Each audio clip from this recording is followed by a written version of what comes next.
ওকে, so এই ভিডিওটাতে আমি ডিসকাস করব বেসিক আউটলাইন অপশন নিয়ে, আর তার সাথে আমরা ডিসকাস করব ফিল এরিয়া নিয়ে এবং colour feel, basic colour feel concept নিয়ে, ফিল এবং আউটলাইন এরিয়ার কালার ফিল কনসেপ্ট নিয়ে। তো আমি এখানে সিম্পলি দুটো শেপ ক্রিয়েট করে ফেলেছি, একটা স্কোয়ার শেপ আর একটা রেক্ট্যাঙ্গেল, একটা সার্কেল শেপ। ওকে, সো ইনিশিয়ালি আমরা যখন কোরেল ড্রতে কোনো শেপ ড্র করি, তো বেসিক্যালি সেই শেপগুলো জাস্ট একটা আউটলাইনের সাথে ড্র হয়, জাস্ট একটা সিম্পল একটা আউটলাইন বা একটা স্ট্রোক লাইনের সাথে ক্রিয়েট হয়। এর ইন বিটুইন যে এরিয়াটা থাকে এটা একটা ব্ল্যাঙ্ক এরিয়া থাকে, যেটাকে আমরা বলি ফিল এরিয়া।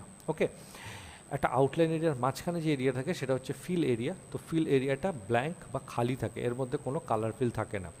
তো বেসিক্যালি প্রত্যেকটা জিওমেট্রি যখন কোরেল ড্রতে ক্রিয়েট হয়, তো সেই জিওমেট্রি জাস্ট একটা আউটলাইন প্রপার্টি নিয়ে ক্রিয়েট হয় এবং এর কোনো ফিল থাকে না। কিভাবে বুঝবো? আমি যদি এখান থেকে কোনো একটা জিওমেট্রির উপরে এভাবে প্লেস করি, তো দেখতে পাচ্ছি যে আমরা এর থ্রু দিয়ে পেছন থেকে আমরা রেক্ট্যাঙ্গেলের পোর্শনটাকেও দেখতে পাচ্ছি। তার মানে বেসিক্যালি এতে কোনো কালার ফিল নেই, এটা টোটালি একটা এমটি বা খালি বা non field area. Okay, but there is a outline. তো সবার প্রথমে আমরা ডিসকাস করব যে আউটলাইন। তো আমরা জানি যে প্রত্যেকটা জিওমেট্রির আগে আমি দেখেছি যে প্রত্যেকটা জিওমেট্রির প্রপার্টিতে এখানে আউটলাইনের অপশান থাকে।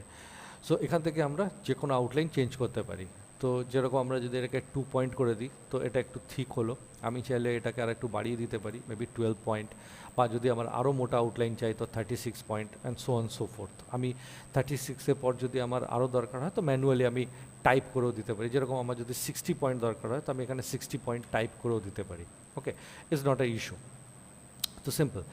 আর আমার যদি বেসিক্যালি আউটলাইনের দরকার না হয় তো আমি এখান থেকে নান ক্লিক করলে তো আউটলাইন রিমুভ হয়ে যাবে। বাট মুশকিলটা হচ্ছে যদি কোনো ফিল না থাকে, তাহলে সেক্ষেত্রে যদি আমরা আউটলাইনকেও নান করে দিই তো বেসিক্যালি এখানে কোনো অবজেক্ট আছে কি নেই সেটাকে আমরা আর আইডেন্টিফাই করতে পারি না। তো যদি কালার ফিল করা থাকে তো আউটলাইন নান করা যায়, কালার ফিল না থাকলে আউটলাইনকে আমাদের মেনটেন করতেই হবে, নাহলে অবজেক্টের কোনো আইডেন্টিটি আমরা খুঁজে পাবো না। ওকে, সো আমরা চাইলে মাল্টিপল অবজেক্টকে সিলেক্ট করে মাল্টিপল অবজেক্টকে একই সাথে আমরা আউটলাইন দিতে পারি। যেরকম আমি এখান থেকে দুটো অবজেক্টকে একই সাথে সিলেক্ট করে নিলাম, নিয়ে আমি ওপরে প্রপার্টি থেকে আমি একই সাথে দুটো অবজেক্টের আউটলাইনকে একই ভ্যালুতে চেঞ্জ করতে পারি। আমি ইন্ডিভিজুয়ালি আলাদাও করতে পারি, বাট যদি আমার কখনো দরকার হয় যে আমাকে মাল্টিপল জিওমেট্রিগুলোর একই থিকনেসে হবে, তো সেক্ষেত্রে ইন্ডিভিজুয়ালি করার থেকে একসাথে করলে টাইম সেভ হয়। তো সেক্ষেত্রে আমরা পুরোপুরি সিলেক্ট করে আমরা এখান থেকে আমাদের আউটলাইনের থিকনেসকে আমরা চেঞ্জ করতে পারি। ওকে, খুব সিম্পল। তো আমরা বেসিক্যালি যেটা করলাম, তো আমাদের এখানে দুটো শেপ আছে, সেই দুটো শেপের মধ্যে আমি আমার একটা থিক স্ট্রোক বা আউটলাইন দিয়ে আমি আউটলাইন মেনটেন করলাম, বাট স্টিল এদের মধ্যে কিন্তু কোনো কালার ফিল করা নেই। ওকে, তো এবার আমি প্রথমে দেখাবো যে আউটলাইন। তো আমাদের যদি এরকম মোটা আউটলাইন কখনো থাকে, বা আউটলাইন অনেক সময় এরকম হয় যে আউটলাইন আমাদের বাই ডিফল্ট ব্ল্যাক কালারে আসে, কিন্তু অনেক ডিজাইনে, অনেক শেপে বা অনেক ডিজাইন বা অনেক লোগোতে আমরা দেখতে পাই যে এরকম আউটলাইন বিভিন্ন ডিফারেন্ট কালারে থাকে। There is outline but it is in different colour. তো কীভাবে আমরা সেই কালারকে চেঞ্জ করব? এটা খুব সিম্পল। তো আমরা পার্টিকুলার সেই জিওমেট্রিটাকে আগে সিলেক্ট করব, যে জিওমেট্রিটা বা যে শেপটার আমরা আউটলাইনের কালার চেঞ্জ করতে চাইছি। সো অবভিয়াসলি তার জন্য আউটলাইন অ্যাপ্লাই থাকতে হবে, আউটলাইন নান থাকলে কোনো লাভ নেই, আউটলাইন থাকতে হবে। তো আমার এখানে আউটলাইন আছে এবং আমি চাইছি যে এই যে পার্টিকুলার স্কোয়ার শেপটা এর আউটলাইনটা রেড কালারে হবে। তাহলে আমি জিওমেট্রিটাকে সিলেক্ট করে আমি আমার কালার সোয়াচেসে চলে এলাম।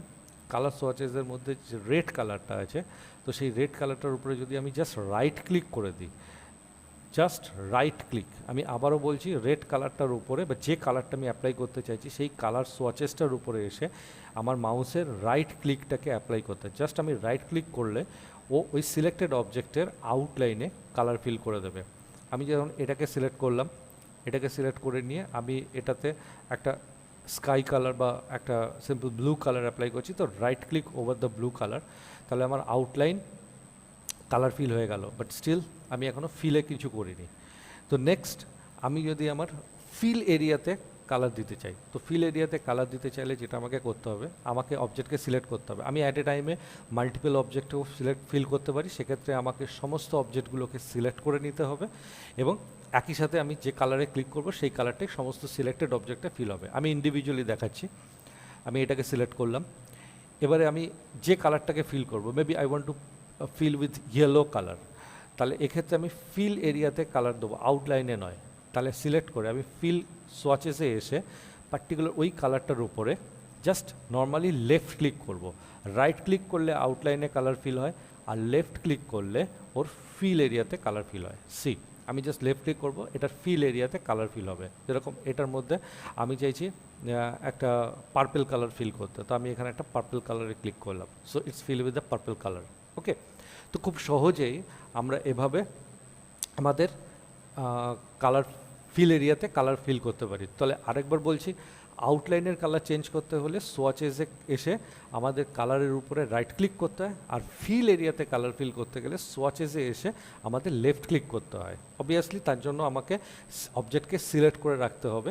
আমি যদি বিনা অবজেক্ট সিলেক্ট করে যদি এখানে কোনো ক্লিক করি, তো সেক্ষেত্রে আমাদের এরকম একটা Corel Draw একটা ওয়ার্নিং অপশন বক্স দেবে, কারণ Corel Draw বেসিক্যালি আইডেন্টিফাই করতে পারছে না যে সে কার উপরে কালার ফিল করবে। ওকে, দেন অবভিয়াসলি অবজেক্টকে আগে সিলেক্ট করে রাখতে হয়।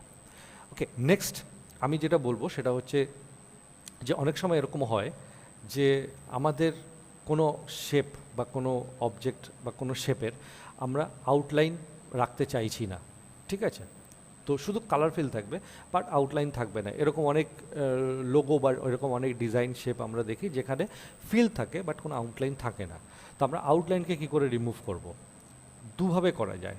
এক, আমরা অবজেক্টটাকে সিলেক্ট করে এর আউটলাইন প্রপার্টিতে গিয়ে এখান থেকে আমরা আউটলাইনটাকে নান করে দিতে পারি, সো সেক্ষেত্রে কোনো আউটলাইন থাকবে না।